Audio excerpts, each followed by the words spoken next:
Olá, seja bem-vindo à leitura da Bíblia 365. Vamos continuar no dia 29 de junho, que é o dia 180, em 2 Reis, capítulo 15, versículo 1, até o capítulo 16, versículo 20. Uzias, filho de Amazias, começou a reinar em Judá no 27º ano do reinado de Jeroboão II, rei de Israel. Tinha 16 anos quando começou a reinar, e reinou em Jerusalém por 52 anos. Sua mãe se chamava Jecolias e era de Jerusalém. Fez o que era certo aos olhos do Senhor, como seu pai Amazias. Contudo, não destruiu os santuários idólatras, e o povo continuou a oferecer sacrifícios e a queimar incensos nesses lugares. O Senhor feriu o rei com lepra, enfermidade que durou até o dia de sua morte. Vivia isolado numa casa separada. Jotão, filho do rei, tomava conta do palácio e governava o povo. Os demais acontecimentos do reinado de Uzias, de tudo o que ele fez, estão registrados no livro da história dos reis de Judá. Quando Uzias morreu, foi sepultado com seus antepassados na cidade de Davi. Seu filho Jotão foi seu sucessor. Zacarias, filho de Jeroboão II, começou a reinar em Israel no 38º ano do reinado de Uzias, rei de Judá. Reinou em Samaria por 6 meses, fez o que era mal aos olhos do Senhor, como seus antepassados. Não se afastou dos pecados que Jeroboão, filho de Nebate, havia levado Israel a cometer. Então Salum, filho de Jabe, conspirou contra Zacarias, matou-o diante do povo e se tornou seu sucessor. Os demais acontecimentos do reinado de Zacarias estão registrados no livro da história dos reis de Israel. Assim se cumpriu a mensagem do Senhor a Ageu: seus descendentes serão reis de Israel até a 4ª geração. Salum, filho de Jabes, começou a reinar em Israel no 39º ano do reinado de Josias, rei de Judá. Reinou em Samaria por apenas 1 mês. Então Manaém, filho de Gade, veio de Tirza da Samaria, matou Salum, filho de Jabes, e se tornou seu sucessor. Os demais acontecimentos do reinado de Salum, incluindo a conspiração que liderou, estão registrados no livro da história dos reis de Israel. Nessa ocasião, Menahem destruiu a cidade de Tapua e seus arredores até Tirza, pois seus habitantes se recusaram a entregar a cidade. Matou toda a população e rasgou o ventre das mulheres grávidas. Menahem, filho de Gade, começou a reinar em Israel no 39º ano do reinado de Uzias, rei de Judá. Reinou em Samaria por 10 anos. Fez o que era mau aos olhos do Senhor. Durante todo seu reinado, não se afastou dos pecados que Jeroboão, filho de Nebate, havia levado Israel a cometer. Então Tiglat-Pileser, rei da Assíria, invadiu a terra de Israel. Contudo, Menahem lhe pagou 35 toneladas de prata, a fim de obter seu apoio e firmar-se no poder. Menahem extorquiu esse valor dos ricos de Israel e exigiu que cada um contribuísse com 600 gramas de prata para o tributo pago ao rei da Síria. Assim, o rei da Síria parou de atacar Israel e foi embora. Os demais acontecimentos do reinado de Menahem e tudo o que ele fez estão registrados no livro da história dos reis de Israel.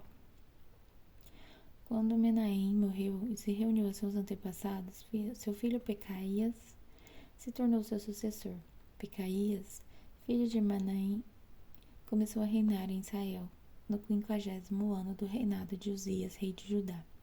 Reinou em Samaria por 2 anos. Fez o que era mau aos olhos do Senhor.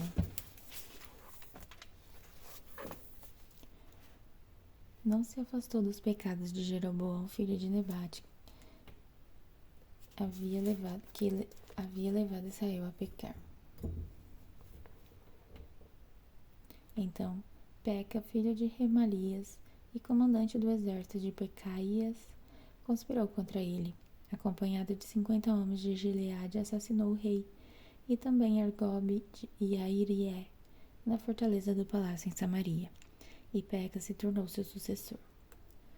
Os demais acontecimentos do reinado de Pecaías e tudo o que ele fez estão registrados no livro da história dos reis de Israel.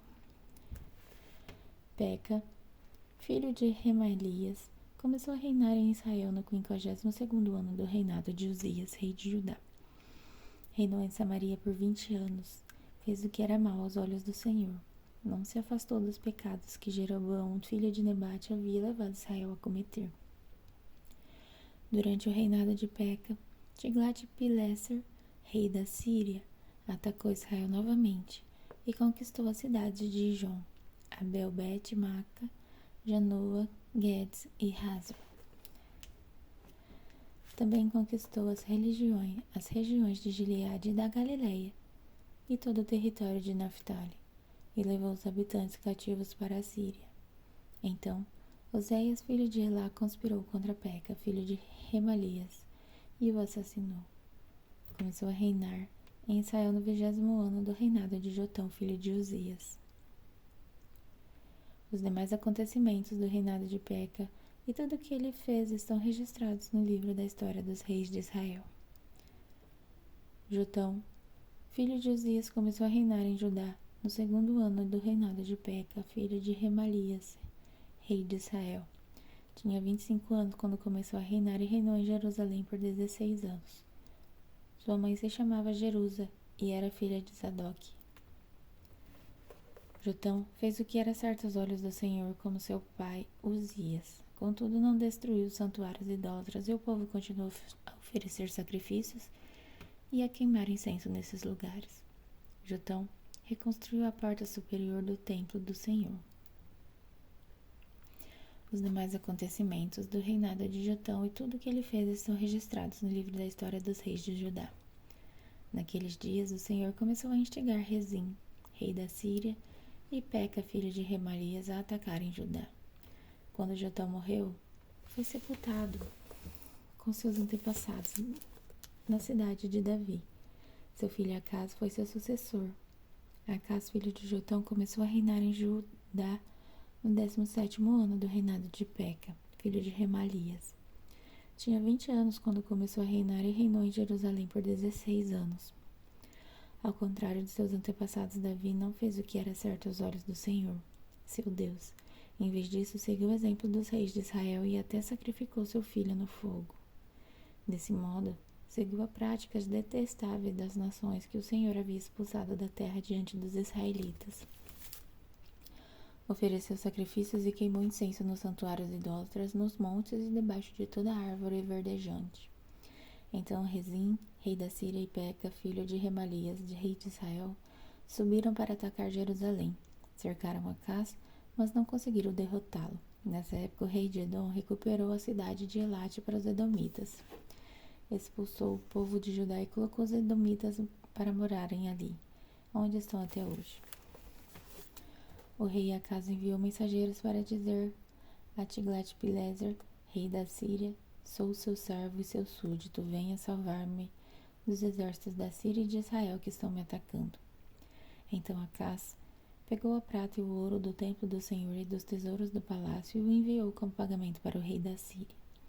O rei da Síria atendeu o pedido e atacou Damasco, a capital da Síria, e deportou seus habitantes para Kir. Também matou Rezim, rei da Síria. Então o rei Acaz foi a Damasco para encontrar-se com Tiglat-Pileser, rei da Síria. Enquanto estava lá, viu o altar da cidade e enviou o sacerdote Urias um modelo e um desenho detalhado do altar. O sacerdote Urias seguiu as instruções do rei e construiu um altar exatamente igual, que ficou pronto antes de o rei voltar para Damasco. Quando o rei voltou, viu o altar e ofereceu sacrifício sobre ele. Apresentou um holocausto, uma oferta de cereal e uma oferta derramada, e aspergiu o altar com o sangue de uma oferta de paz. O rei Acaz removeu o antigo altar de bronze de seu lugar na frente do templo do Senhor, entre o novo altar e a entrada, e o colocou ao lado norte do novo altar. Disse ao sacerdote Urias: use o novo altar para o holocausto da manhã, para a oferta de cereal da tarde, para o holocausto e a oferta de cereal do rei. e para o holocausto, a oferta de cereal e a oferta derramada de todo o povo. Com o sangue de todo o holocausto e sacrifício, faça aspersão sobre o novo altar. O altar de bronze será apenas para meu uso pessoal. Urias fez como o rei Acaz ordenou. Depois o rei Acaz tirou os painéis e as bacias das 10 bases móveis usadas para lavar a água. Também removeu o grande tanque de bronze chamado Mar de Cima dos Touros e o colocou sobre o pavimento de pedra. Por causa do rei da Síria, removeu a cobertura construída dentro do templo para ser usada aos sábados, bem como a entrada externa do rei para o templo do Senhor. Os demais acontecimentos do reinado de Acaz e tudo o que ele fez estão registrados no livro da história dos reis de Judá. Quando Acaz morreu, foi sepultado com seus antepassados na cidade de Davi. Seu filho Ezequias foi seu sucessor. Agora em Atos, capítulo 19, versículo de 13 a 41. Alguns judeus viajavam pelas cidades expulsando espíritos malignos. Tentavam usar o nome do Senhor Jesus, dizendo: ordeno que saia em nome de Jesus a quem Paulo anuncia. Os homens que faziam isso eram os 7 filhos de Seva, um dos principais sacerdotes. Certa ocasião, o espírito maligno respondeu: eu conheço Jesus e conheço Paulo, mas quem são vocês? O homem possuído pelo espírito maligno saltou em cima deles e os atacou com tanta violência que fugiram da casa, despidos e feridos. A notícia do ocorrido se espalhou rapidamente por toda a cidade de Éfeso, tanto entre judeus como entre gregos, e sobre eles veio um temor reverente. E o nome do Senhor Jesus era engrandecido. Muitos dos que creram confessaram suas obras pecaminosas. Vários deles que haviam praticado feitiçaria trouxeram seus livros de encantamentos e os queimaram publicamente. O valor dos livros totalizou 50.000 moedas de prata. Assim, a mensagem a respeito do Senhor se espalhou amplamente e teve efeito poderoso. Depois disso, Paulo se sentiu impelido pelo Espírito a passar pela Macedônia e a Acaia antes de ir a Jerusalém. E de lá, devo prosseguir para Roma, disse ele. Então enviou adiante dele a Macedônia 2 assistentes, Timóteo e Erasto, e permaneceu um pouco mais na província da Ásia. Por essa época houve enorme tumulto em Éfeso, por causa do caminho. Começou com Demétrio Ourives, que fabricava modelos de prata, e do templo da deusa grega Ártemis, e que empregava muitos artífices.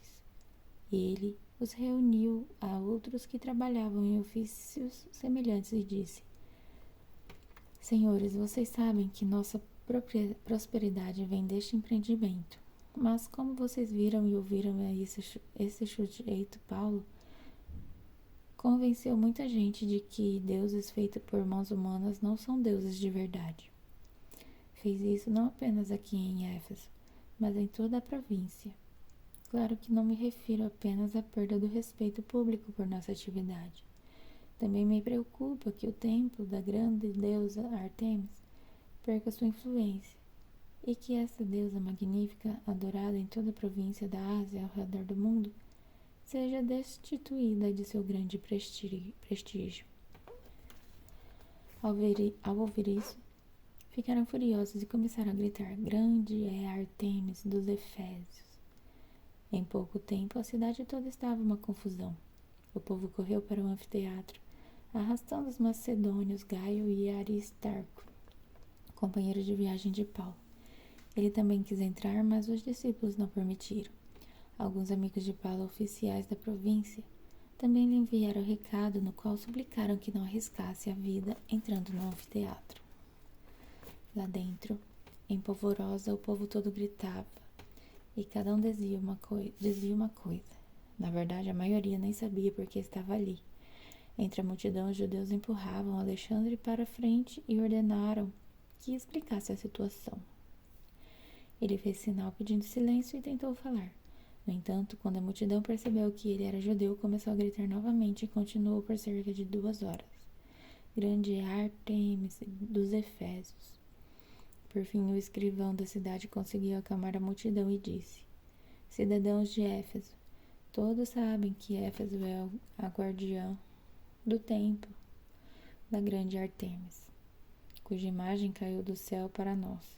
Portanto, sendo este um fato inegável, calme-se e não faça nada precipitadamente. Vocês trouxeram esses homens aqui, mas eles não roubaram nada no templo, nem disseram coisa alguma contra nossa deusa. Se Demétrio e seus artífices têm alguma queixa contra eles, os tribunais estão abertos e há oficiais disponíveis para ouvir o caso, que façam acusações formais. E se há outras queixas que desejam apresentar, elas podem ser resolvidas em assembleia conforme a lei. Corremos o perigo de ser acusados de provocar desordem, pois não há motivo para este tumulto. E se exigirem de nós uma explicação, não teremos o que dizer. Então os despediu e a multidão se dispersou. Agora em Salmos, capítulo 147, versículo de 1 a 20. Louvado seja o Senhor. Como é bom cantar louvores a nosso Deus. Como é agradável e apropriado o Senhor reconstrói Jerusalém e traz seus exilhados de volta a Israel. Ele cura os de corações quebrantados e enfaixa suas feridas. Conta as estrelas e chama cada uma pelo nome. Nosso Senhor é grande, seu poder é absoluto. É impossível medir seu entendimento. O Senhor protege os humildes, mas lança os perversos no pó. Cantem com ações de graças ao Senhor, cante ao nosso Deus louvores com a harpa. Ele cobre os céus e de nuvens provê chuva para a terra e faz o capim crescer nos montes. Alimenta os animais selvagens e dá o comer aos filhotes dos corvos quando pedem. Seu prazer não está na força do cavalo nem no poder humano. O Senhor se agrada do que os teme, dos que põem a esperança em seu amor. Exalte o Senhor a Jerusalém, louve seu Deus a Sião, pois ele reforçou as trancas de suas portas e abençoou seus filhos dentro de seus muros. Ele conserva a paz em suas fronteiras e satisfaz sua fome com o melhor trigo. Ele envia suas ordens ao mundo e sua palavra corre veloz. Envia neve como lã branca e espalha geada sobre a terra como cinzas. Lança granizo como pedras, quem é capaz de suportar o frio intenso? Então, por sua ordem, tudo se dissolve. Envia seus ventos e o gelo derrete. Ele revelou sua palavra a Jacó, seus decretos e estatutos a Israel. Não fez o mesmo com nenhuma outra nação. Elas não conhecem seus estatutos. Louvado seja o Senhor. Agora em Provérbios, capítulo 18, versículo de 4 a 5. Palavras sábias são como águas profundas. A sabedoria flui do sábio como riacho transbordante. Não é certo absolver o culpado nem negar justiça ao inocente. Até amanhã, no dia 181.